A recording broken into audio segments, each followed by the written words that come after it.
Well, rise and grind, everyone. Welcome back to Common Grounds, the show where we review your coffee setups, processes, and brews. Let's go ahead, grab your espresso, not a depresso, and let's get ready to better latte than never. Jump into the next review. Welcome to the world's longest video on how I try to make a iced Americano. All right, so we're starting off with the self-advertised longest video ever, and we are learning how to make an iced Americano. An excellent drink, a great drink of choice. I personally am a fan of the cortado. However, let's see how this person makes their Americano. Overall, very interesting, very cool setup. Love the decor in the corner. My only question is the Corsair gaming mat. Is that the best flooring area for a lot of this equipment and machinery? Let's continue. Bottled water. Love the grocery brand. Being on budget, always a good idea. My only question is what grocery? It tells us a lot kind of about the quality that they're trying to bring in and everything. Let's keep watching. So for beginning grinders and beginning roasters and brewers, totally not a bad idea to put your preheating water and your brewing water in the same kettle at the same time. However, what I might suggest is actually pre-brewing the preheating water first. While that's heating up the cup, go ahead and pour and preheat your water for the brew. Just that way everything is as hot as possible, instead of having to rely on the heating cycle, which does tend to shut off every now and then, so it might not be at the exact temperature you're looking for. Just a quick thought. Otherwise, doing a great job. 182, 185, not terrible. However, it will be a little bit on the cooler side. I think more suggested is more of the 185 to 190. Okay, but I do hear that you kind of do tend to go a little higher sometimes. 200's not terrible at all. Love where this is going, though. This is great. I will say this will not boil. Technically, 212 is where the boiling point is. So you are actually just a little bit shy of that, which is right where you want to be for a good roast. Okay, I'm sure he means seconds here, which is not a problem at all. I would actually say maybe actually have it sit there for maybe 2-3 minutes, maybe 5, just while you're grinding and everything. I wouldn't say 45 seconds. That feels a little quick. Depending on the room temperature you have, your metal may be a little cooler, maybe a little warmer. If you want to make sure that that metal is really fully warmed up, so maybe in the 3 to 5 minute range might be a little bit of a better idea, just for, again, a more consistent brew and pour and pull of that espresso. Again, another great idea to do this. However, the term is actually called tare. You are going to T-A-R-E, tear the weight of the scale. See the rating.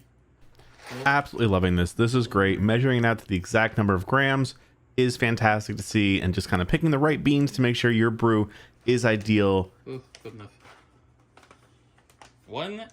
What is he doing? 17.9.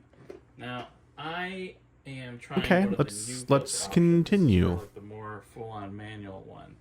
So I need to actually adjust this thing fully to espresso settings. We definitely lost some beans because we're at 16.2. So it is kind of unfortunate. That is what happens with hopper grinders that are designed to hold multiple cups of coffee beans. And I've got to look into this a little bit more. I'm sorry. A few more. Oh boy.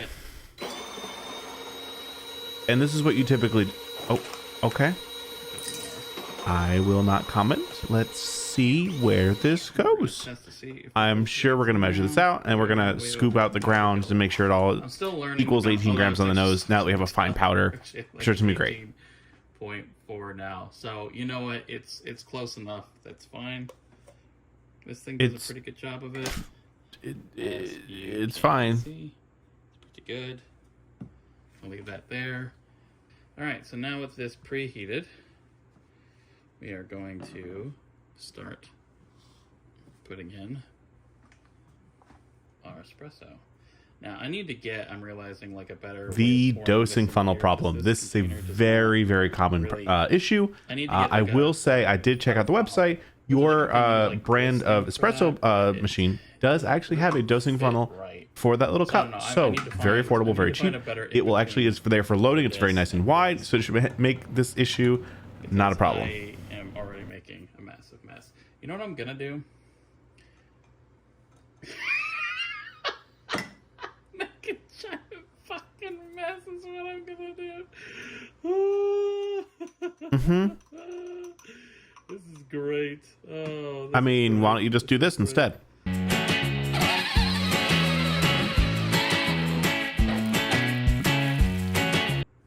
Okay, so now that the filter is in there, The top is in. This has been heated up.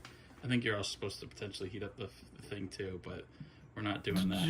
No, of course not. I mean, we don't measure the beans. We don't do. We just kind of grind whatever we want. We just pour them all over our table for fun. We just. Why would we do that? A lot of things. A lot of things can happen. Okay, so we're filling this up. Up to the line in here. Okay. Put the pressure gauge in. Slide it on top.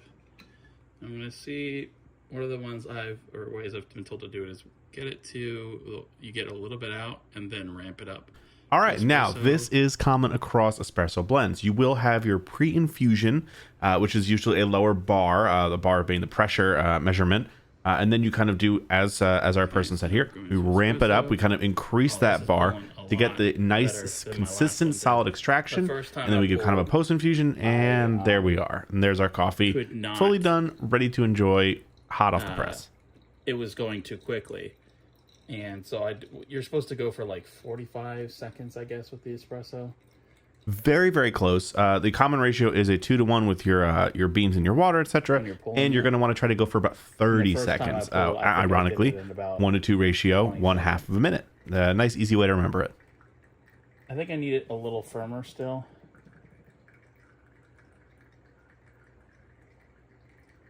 Let off a bit.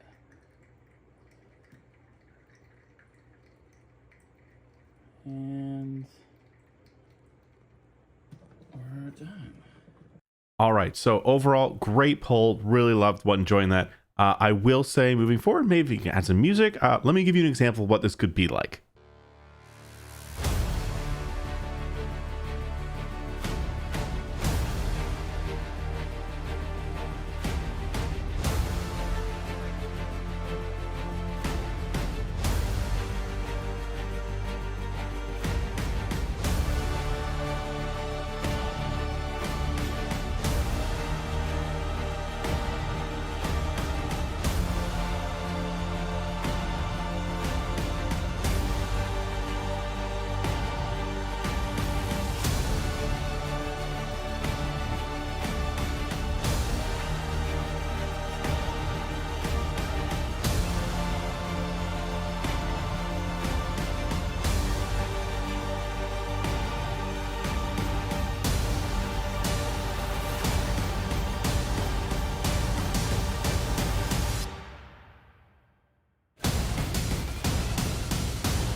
The shot.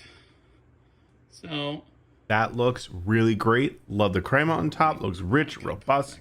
I can only imagine how beautiful that's going to taste. I hope you enjoy. Adjust the weight, so there's actually no way for me to tell how much I actually pulled in this. But you know, we did get that guy. I was going to make a joke about how this is like only arm's law instead of like tiny arm law.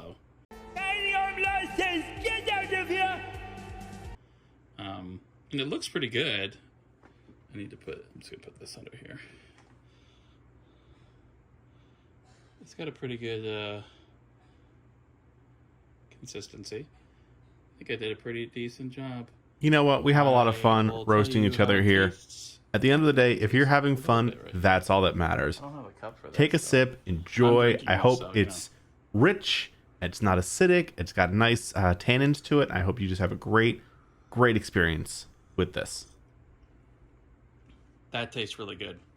I'm actually happy with that. I think I need to probably adjust the grind size a bit more and obviously not waste espresso beans.